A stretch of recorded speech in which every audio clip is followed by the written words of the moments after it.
3, 2, 1 et go. Bonjour.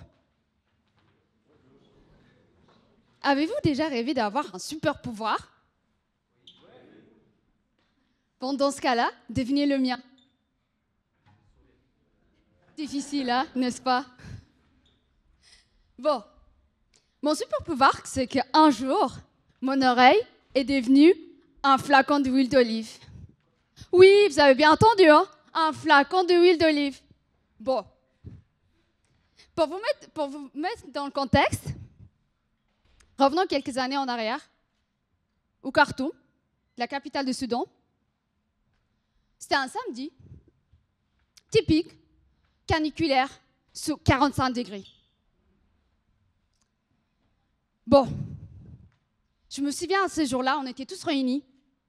Et je me souviens aussi qu'il y avait, juste en bas de chez nous, il y avait une marché où on entendait du bruit de marchandises et du bruit des enfants et qui crient. Bon, c'était un bruit un peu qui berçait notre quotidien, en fait. Tout d'un coup, on reçoit un appel. Un appel d'un proche qui s'annonce que l'État a déclaré un confinement. Ah, confinement, hein? Covid. Non, non, non, non. Un confinement d'un coup d'État. Oui, un coup d'État. Bon, la journée passe et la nuit tombe.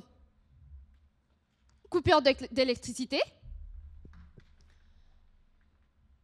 Bah, je décide de dormir sur un carrelage parce que, voilà, pour me rafraîchir. Au milieu de la nuit, j'entends un bruit, mais si proche, mais aussi étrange de mon oreille. Je me réveille. Et là, je réalise que c'était une fourmi. Oui, une fourmi s'est réfugiée dans mon oreille. Bon,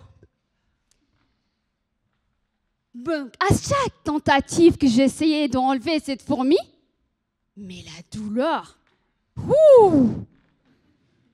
elle était intense. Hein? Donc, imaginez de supporter pendant 15 minutes de douleur d'une fourmi qui pique dans ton oreille. Waouh, je vous dis pas.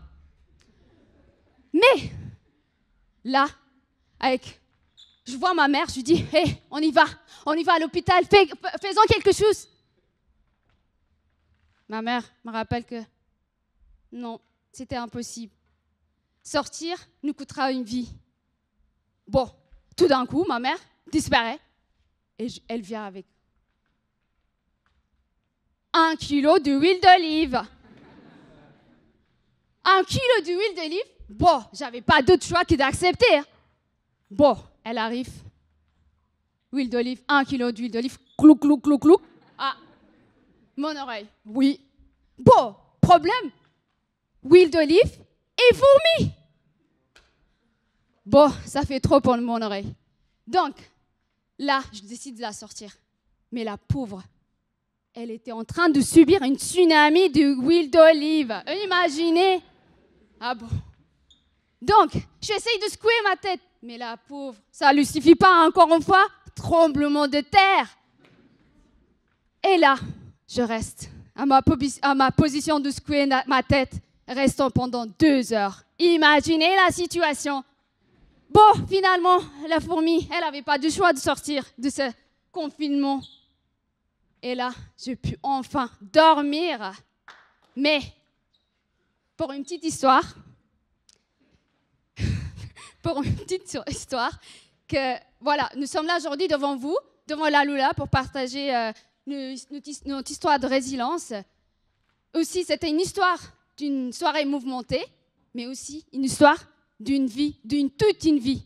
Donc aujourd'hui, on est là pour montrer la capacité de surmonter notre épreuve avec créativité et le courage. Merci beaucoup pour votre attention. Semira Ibrahim.